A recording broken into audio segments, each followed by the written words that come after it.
জামাই তোমার এত বড় যে নিতে আমার খুব কষ্ট হচ্ছে। এখন বুঝতে পারছি আমার মেয়ে কেন তোমাকে দিতে চাইত না। বন্ধুরা, আমার ছোট মেয়ের সংসার বাঁচাতে নিজেকে জামাইয়ের হাতে তুলে দিলাম। এই গল্পটি এতটাই আকর্ষণীয় হতে চলেছে যে শেষ পর্যন্ত শুনলে তোমাদের দাঁড়িয়ে যাবে। তাই তোমাদের দুটি পায়ে ধরে বলি, অন্তত আজকের গল্পটা শেষ পর্যন্ত শোনো। আমার নাম রাবেয়া, বয়স ৪২ বছর, বিধবা। আমার এক ছেলে ও ২ মেয়ে, সবারই বিয়ে হয়ে গেছে। বরাবরই আমার খুব ইচ্ছা হয়, তাই অল্প বয়সেই বাবা মা আমাকে বিয়ে দিয়েছিল। আমি মনে করি এই সবের মতো সুখ আর অন্য কিছুতে পাওয়া যায় না। যত রকম সুখ আছে তার মধ্যে এই সুখই সেরা। ২ বছর আগে আমার স্বামী মারা যাওয়ার পর থেকে দিতে না পেরে আমি হাঁপিয়ে উঠেছিলাম। বলতে না পেরে আমি রোজ ছেলে বউকে লুকিয়ে দেখতাম আর ইচ্ছে হতো। ছেলে বুয়ের সংসারে আমি খুব অশান্তিতে ছিলাম। ছেলে বুয়ের সাথে আমার অশান্তি রোজই লেগে থাকত। এমনি সময় আমার বড় মেয়ে একটা ছোট ছেলে রেখে মারা যায়। জামাই এসে ছেলে বউ আর ছেলেকে বলল, এই অবস্থায় আমাকে তার কাছে নিয়ে গিয়ে রাখা ছাড়া অন্য উপায় নেই। আমাকে জামাই তার কাছে নিয়ে রাখতে চায় শুনে আমার ছেলে বউ তো খুব খুশি। ওরা বলল, বেশ তো, মাকে তোমার কাছে নিয়ে রাখো, তাহলে তোমার ও তোমার বাচ্চা কষ্ট দূর হবে। ছেলে জামাইকে বলল, দীপ, তুমি যতদিন আবার বিয়ে না করছো ততদিন না হয় মা তোমার কাছেই থাক।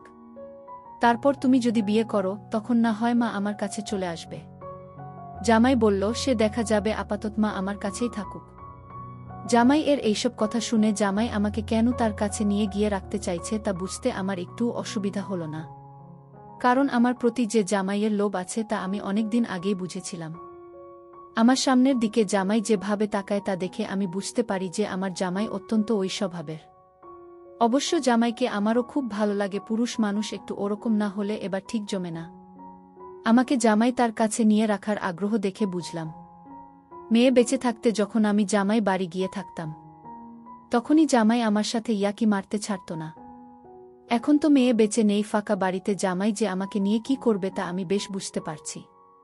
আমার ছেলে ও জামাইয়ের কথাবার্তা শুনে আমি মনে মনে খুশিই হলাম। জামাইয়ের বয়স এবং আমার বয়স সমান সমান।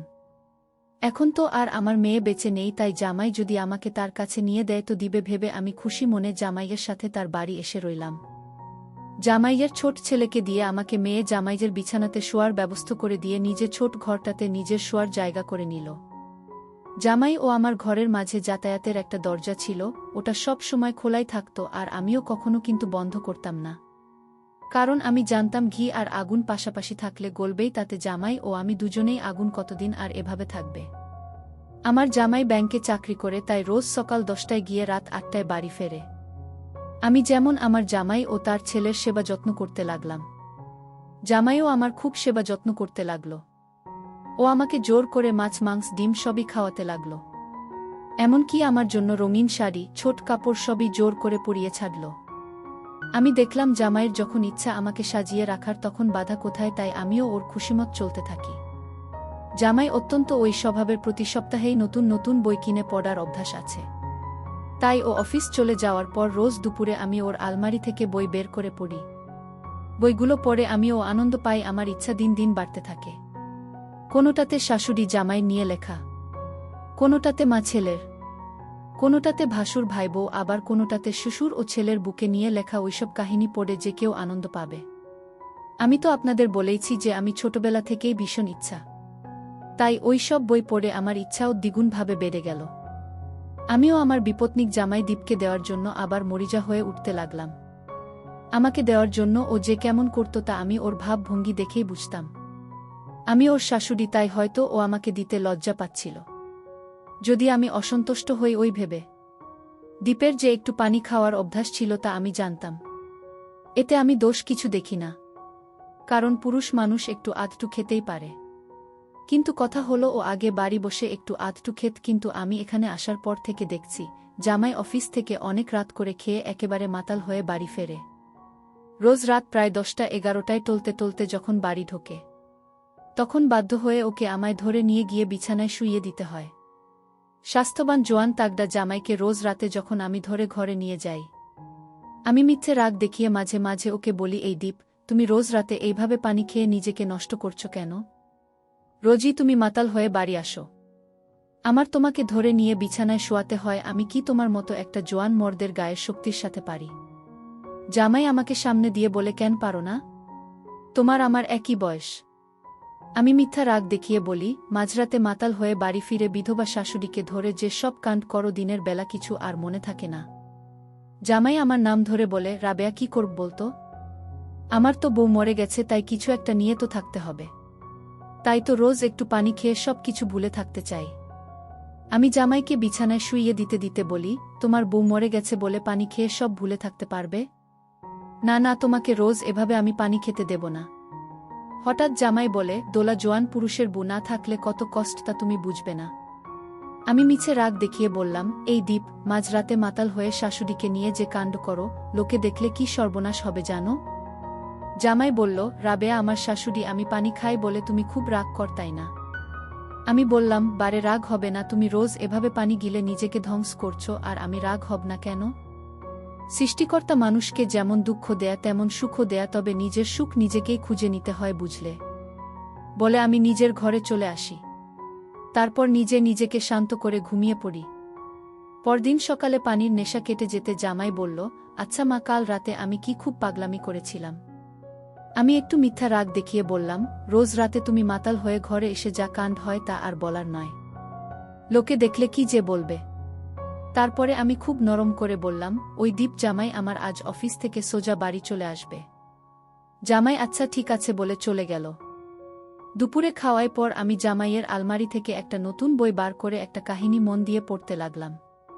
ওই কাহিনীটাতেও শাশুড়ি ও জামাইজের মধ্যের কথা লেখা। কাহিনীটা পড়ে আমার ভেতর সরসর করতে লাগল। মনে মনে ভাবতে লাগলাম যে করেই হোক দীপের সাথে একটু ভালো সম্পর্ক গড়ে তুলতে হবে। জামাইজের দেখার পর থেকে খাওয়ার ইচ্ছেটা আমার প্রবল হয়ে উঠেছে। মনে মনে ভাবি দীপকে খাওয়াতে পারলে দারুণ ভালো লাগবে। ওই সব কথা ভাবতে ভাবতে আমি ভীষণভাবে অন্যমনস্ক হয়ে মনে মনে ঠিক করলাম, রোজ মাঝরাতে জামাই যখন মাতাল হয়ে বাড়ি আসে ওই সময় জামাইয়ের সাথে বেশি দিতে তুলতে হবে।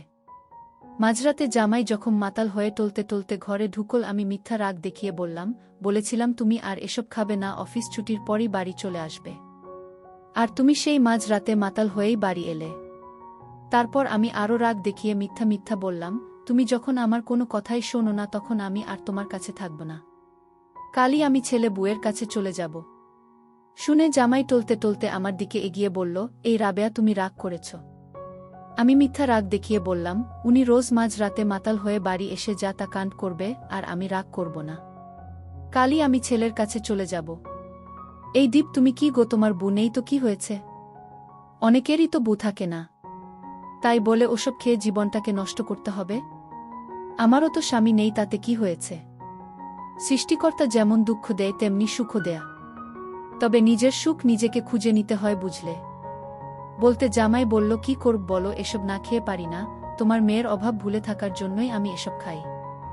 আমি আদরি সুরে বললাম, এই দীপ তুমি আর এসব খাবে না, আর অফিস ছুটি হলেই বাড়ি চলে আসবে।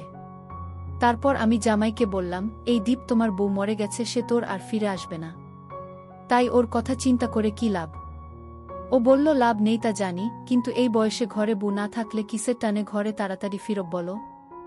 বলতে আমি আদরি স্বরে ফিস করে বললাম, তোমার ঘরে বউ নেই বলে তুমি মাতাল হরে মাঝ রাতে বাড়ি আসবে, আর ঘরে যে আমি একা একা থাকি আমার বুঝি ভয় করে না? আমার কথা বুঝি তোমার একবারও মনে পড়ে না যে তোমার বাসুড়ি ঘরে একা রয়েছে? জামাই বলল, বেশকাল থেকে আমি আর এসব খাবো না, আর অফিস থেকে তাড়াতাড়ি বাড়ি আসব কেমন? বলেও আমাকে। জামাই বলল, এই রাবেয়া, আমাকে তোমার ভালো লাগে? আমি পানি না খেয়ে তাড়াতাড়ি বাড়ি এসে তুমি খুশি হবে? আমি আদরি সুরে বললাম, তুমি বোঝ না, তোমাকে আমার ভালো লাগে। তুমি রোজ তাড়াতাড়ি বাড়ি এলে আমি খুশি হব। ওই দীপ, তুমি একটা হাদারাম, কিছু বোঝ না, তোমাকে আমার ভালো লাগে বলে তো আমি তোমার কাছে চলে এসেছি। জামাই বলল, রাবেয়া, তোমাকেও আমার ভীষণ ভালো লাগে বলেই তো আমার কাছে নিয়ে এসেছি, তোমাকে আমি আরও অন্যভাবে ঠিক নিজের বউয়ের মতো করে পেতে চাই। আমি একটু লাজুক হেসে বললাম, আমার লজ্জা করছে। তুমি আমার মেয়ের জামাই, আর আমি কি না তোমাকে কি দিচ্ছি? এরপর থেকে রোজই আমাদের শাশুড়ি জামাইয়ের মধ্যে চলতে লাগল। লোকের সামনে আমরা শাশুড়ি জামাই, কিন্তু রাতে আমরা হয়ে যাই স্বামী স্ত্রী। আর এভাবেই আমরা থাকতে চাই। বন্ধুরা, ভিডিও মাঝখানে একটা কথা বলতে চাই, আমি তোমাদের আনন্দ দেওয়ার জন্য খুব কষ্ট করে ভিডিও বানাই। তাই তোমাদের কাছে অনুরোধ থাকবে অবশ্যই এই ভিডিওটি দেখে একটি লাইক করবে এবং সামিয়া ব্লগ চ্যানেলটি সাবস্ক্রাইব করে পাশে থাকবেন। কিছুদিন পর সেখান থেকে ছোট মেয়ের বাড়িতে গেলাম। এখন তোমাদের সেই ঘটনা বলবো। এখন তোমাদের বলবো আমার ছোট মেয়ের সংসার বাঁচাতে নিজেকে জামাইয়ের হাতে কিভাবে তুলে দিলাম। চলো তোমাদের মূল ঘটনা বলি। আমার ছোট মেয়ে আমাকে তার বাড়িতে ডেকেছিল, কারণ সংসারের কাজকর্মে তার কিছুটা সাহায্য প্রয়োজন ছিল। আমি সেখানে গেলে জামাই আমাকে খুব আন্তরিকতার সাথে স্বাগত জানালো। মনে হলো আমার মেয়ের থেকে জামাই বেশি খুশি হয়েছে আমাকে আসতে দেখে। যখন আমি রাতে বিশ্রাম নিচ্ছিলাম, আমার জামাই আমার পাশে এসে বসল আর বলল, আপনার মেয়ে আজকাল আমাকে কোনো সময় দেয় না। সংসারের দায়িত্ব ও কাজের চাপে সময় দিতে পারে না। সংসারের দায়িত্ব ও কাজের চাপে সে খুবই ক্লান্ত হয়ে পড়ছে। এখন আপনি আমার শেষ ভরসা। আপনাকে এখন আমাকে খুশি করতে হইব। আগেই বলেছি আমি ৪২ বছর বয়সী একজন বিধবা মহিলা। আমি আগে থেকে অনেক সুন্দর ছিলাম, যা আমি এখনও ধরে রাখছি। আমাকে দেখলে কেউ বুঝতে পারে না। আমার বয়স ৪২। এই বয়সেও আমি সবসময় মডার্ন পোশাক পরে থাকতাম। এই কারণে হয়তো আমার জামাই আমাকে খুব পছন্দ করত।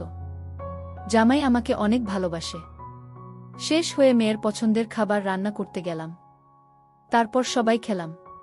খাওয়ার পরে জয়া বলল, মা তোমার হাতের রান্না খেয়ে আজ অনেক ভাল লাগলো। বলে রাখি জয়া আমার মেয়ের নাম। জামাই মুচকি হেসে বলল, অনেক দিন পর এমন তৃপ্তি পেলাম। অসাধারণ রান্না হয়েছে। তখন জয়া হেসে বলল, মা তুমি এত সুন্দর করে রান্না করো যেন আমি প্রতিদিন তোমার মতো ভালো রান্না করি না। আমি দুজনকেই শান্ত করে বললাম, আরে বাবা, ছোটখাটো কথা নিয়ে এত চিন্তা করো না। পরিবারে মজা ঠাট্টা চলতেই থাকে। খাওয়া শেষ হওয়ার পর জয়া তার ঘরে চলে গেল বিশ্রাম নিতে। আর জামাই আমাকে সাহায্য করার জন্য রান্নাঘরে এল। আমি বাসনপত্র পরিষ্কার করতেছিলাম। জামাই আমার দিকে হেসে বলল, শাশুড়িমা আপনার রান্নার সত্যিই জাদু আছে। আজকের খাবারটা একেবারে মন ভরিয়ে দিল। আমি কিছুটা লজ্জা পেলাম। আর এই বাড়িতে আছি বলে জামাই যেন আমার পিছন ছাড়ছে না, তাই আমি কিছুটা অস্বস্তিতে পড়েছিলাম। আমি যখন আমার মেয়ের বাড়িতে এলাম, তখন দেখলাম মেয়ে আর জামাই এর মধ্যে আলাদা একটা দূরত্ব কাজ করছে। প্রথমে বিষয়টি খুব একটা গুরুত্ব দেইনি। ভাবলাম হয়তো কাজের চাপ বা অন্য কিছু নিয়ে ব্যস্ত।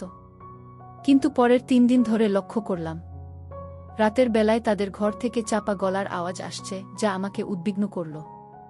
একদিন কফির অজুহাতে জয়ার রুমে গেলাম। সেখানে গিয়ে দেখলাম জয়া মোবাইল নিয়ে খুব ব্যস্ত, আমার সঙ্গে কথাও বলে না। আমি তার হাত ধরলাম আর মোবাইলটা সরিয়ে রেখে বললাম, তুই কি আমার সঙ্গে একটু কথা বলবি? জয়া মোবাইলটা রেখে মৃদু হাসল। তারপর বলল, মা বলো, কি বলবে? আমি বললাম, গত কয়েকদিন ধরে তোমাদের মধ্যে কিছু সমস্যা দেখছি। সব ঠিকঠাক আছে তো? তোমাদের সম্পর্কের যত্ন নেওয়া খুব জরুরি। জীবনের অনেকটা সময় একসঙ্গে কাটাতে হবে। তাই ছোটখাটো বিষয়ে মনোমালিন্য যেন বড় কিছুতে পরিণত না হয়। জয়া কিছুক্ষণ চুপ থেকে বলল, না, আসলে সমস্যা তোমার জামাইয়ের। সব সময় সে আমার সাথে ঝগড়া শুরু করে। আমি কখনো কিছু বলি না।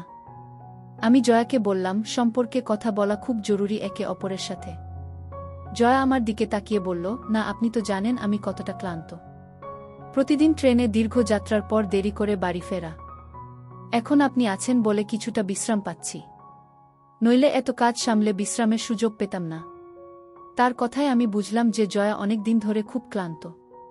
আর জামাই হয়তো তার কাজের কারণে ঠিকভাবে জয়ার সাথে কিছু করতে পারত না। এটা ভেবে মনে হয় জামাই আমাকে কয়েকদিনের জন্য ডেকেছে যাতে আমি এসে কিছুটা হালকা করতে পারি। এদিকে জামাইও কিছুটা ব্যস্ত ছিল। যেদিন আমি জয়ার সাথে কথা বলছিলাম, সেদিন সন্ধ্যায় হঠাৎ জামাই বাড়ি ফিরল।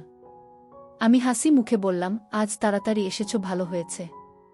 কিন্তু জামাই বলল, না মা, আজ আমার বসের জন্মদিন আর একটা বড় হোটেলে একটা পার্টির আয়োজন করেছে।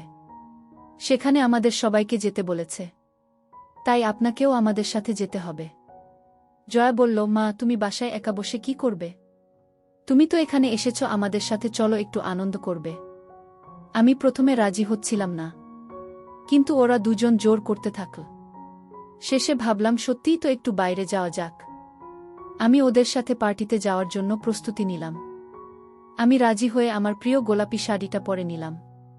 যখন আমি রেডি হয়ে বের হলাম, জামাই মুচকি হেসে বলল, মা আজ তোমাকে শাশুড়ি বলতে লজ্জা লাগছে। তোমাকে তো নায়িকার মতো লাগছে। আমি হেসে বললাম, আরও বেশি প্রশংসা করতে নেই। জানি না কেন জামাই এখন এইভাবে কথা বলছে। কিছুক্ষণ পর আমরা সবাই পার্টিতে পৌঁছলাম। সেখানে জামাইয়ের বস এসে আমাদের সঙ্গে দেখা করলেন। আমাকে দেখে তিনি অবাক হয়ে গেলেন। জামাইকে বললেন, তোমার শাশুড়ি এত সুন্দর। বসের কথা শুনে জামাই হেসে বলল, হ্যাঁ, আমার মা আসলে সুন্দর। তার এই কথায় সবাই হেসে ফেল। জামাই গর্বের সঙ্গে বলল, আমার মা সবসময় এরকম। পার্টির কিছু সময়ের পর জয়া একটু বিরক্ত মনে হচ্ছিল। সে আমার কাছে এসে বলল, মা এত সাজগোজ করার দরকার নেই। তুমি সবসময় সুন্দর, কিন্তু তোমার বয়স অনুযায়ী থাকতে শেখো। তার কথায় আমি একটু অবাক হলাম, তবে কিছু বলিনি। ভাবলাম ও হয়তো ক্লান্ত, তাই কিছুটা বিরক্ত হচ্ছে। আমি ওদেরকে ছেড়ে আমার ঘরে চলে এলাম। রাতে ফ্রেশ হয়ে একটা আরামদায়ক সুন্দর পোশাক পরে ঘুমানোর প্রস্তুতি নিলাম। আমি বডি লোশন লাগিয়েছিলাম। তখনই দরজায় হঠাৎ টোকা পড়ল। দরজা খুলে দেখি আমার জামাই দাঁড়িয়ে। সে বলল, শাশুড়িমা, আমি কি ভেতরে আসতে পারি? আমি হাসি দিয়ে বললাম, এটা তোমারই বাড়ি, অনুমতি নেওয়ার দরকার নেই, যখন ইচ্ছা আসতে পার। জামাই ঘরে ঢুকে মৃদু হাসি দিয়ে বলল, শাশুড়িমা, আজ আপনাকে সত্যি সুন্দর লাগছে। তখন আমি লোশন মাসছিলাম। জামাই বলল, মাঝে মাঝে আপনাকে শাশুড়ি বলতে লজ্জা লাগে, কারণ আপনি এত তরুণ দেখতে। আমি হেসে বললাম, এত প্রশংসা করার কি দরকার? তারপর সে বলল, আপনাকে আমি সবসময় জয়ার বোনের মতো মনে করি। আমি বুঝতে পারলাম সে মজা করছে, তাই খুব একটা গায়ে তুললাম না। তবে তার কথাগুলো আমাকে অস্বস্তি দিল, তাই আমি আলোচনাটি অন্যদিকে ঘুরিয়ে দিলাম। কয়েকদিন পর মেয়ের ঘর থেকে তর্কের আওয়াজ পেলাম। বুঝলাম স্বামী স্ত্রীর মধ্যে কিছু ঝামেলা হয়েছে। একটু পরে জামাই আমার কাছে এসে জিজ্ঞেস করল, শাশুড়িমা, বিয়ের পর স্বামী স্ত্রীর মধ্যে কেমন সম্পর্ক থাকা উচিত? কিভাবে একজন স্ত্রী তার স্বামীকে খুশি রাখতে পারে? আপনার মেয়েকে একটু বোঝান। আমি তার কথা মনোযোগ দিয়ে শুনলাম এবং বললাম, জামাই সম্পর্কের মধ্যে বোঝাপড়া আর সম্মান থাকা খুব জরুরি। কাজের চাপের কারণে অনেক সময় আমাদের ক্লান্তি আসে, তবে তোমাদের দুজনের একসঙ্গে সময় কাটানো দরকার। আমি বুঝলাম যে আমার মেয়ে আমার জামাইকে হয়তো সময় দেয় না। তোমরা কিছু দিনের জন্য কোথাও বেড়াতে যাও, সব ঠিক হয়ে যাবে। জামাই বলল, আমি সব কিছু করতে প্রস্তুত, কিন্তু জয়া যদি ছুটি নিতে পারে, তাহলে আমরা কোথাও ঘুরতে যেতে পারি। আমি তার হাতে পানির গ্লাস তুলে দিলাম এবং তাকে বোঝানোর চেষ্টা করলাম। হঠাৎ সে আমার দিকে তাকিয়ে বলল, শাশুড়িমা, আপনি সত্যিই খুব সুন্দর, এমনকি আপনার বয়সও বোঝা যায় না। আমি তার কথা শুনে হেসে বললাম, ধন্যবাদ। জামাই বলল, আমি কিছু ভুল বলছি না, সত্যিটাই বলছি। জয়া এখন ক্লান্ত থাকে, কিন্তু আপনি এখনও অনেক তরুণ দেখতে, তাই আপনার মেয়ের অভাব আপনাকে মেটাতে হবে। আমি বললাম, কিছুই বুঝলাম না। জামাই বলল, আমাকে আপনি খুশি করবেন, আপনাকে আমার খুব ভাল লাগে। আমি বললাম, এসব তুমি কি বলছো? তুমি কি পাগল হয়ে গেছ? জামাই বলল, আপনার মেয়ে আমাকে খুশি করতে পারে না, তাই আপনি আমাকে খুশি করবেন। আর যদি না করেন, তাহলে আপনার মেয়েকে আমি ছেড়ে দেব। আমি আবার একটা বিয়ে করব। আমি আর কোনো উপায় না পেয়ে রাজি হয়ে গেলাম। তারপর থেকে জামাই প্রতিদিন আমার কাছে এসে তার চাহিদা মিটিয়ে যেত। এইভাবে নিজের মেয়ের সংসার বাঁচাতে নিজেকে জামাইয়ের হাতে তুলে দিলাম। বন্ধুরা, আজকের গল্পটি যদি তোমাদের ভালো লেগে থাকে তাহলে অবশ্যই ভিডিওটিতে লাইক করতে ভুলবে না। আর এরকম নতুন নতুন গল্প পেতে আমাদের সামিয়া ব্লগ চ্যানেলটিকে সাবস্ক্রাইব করে পাশে থাকবে।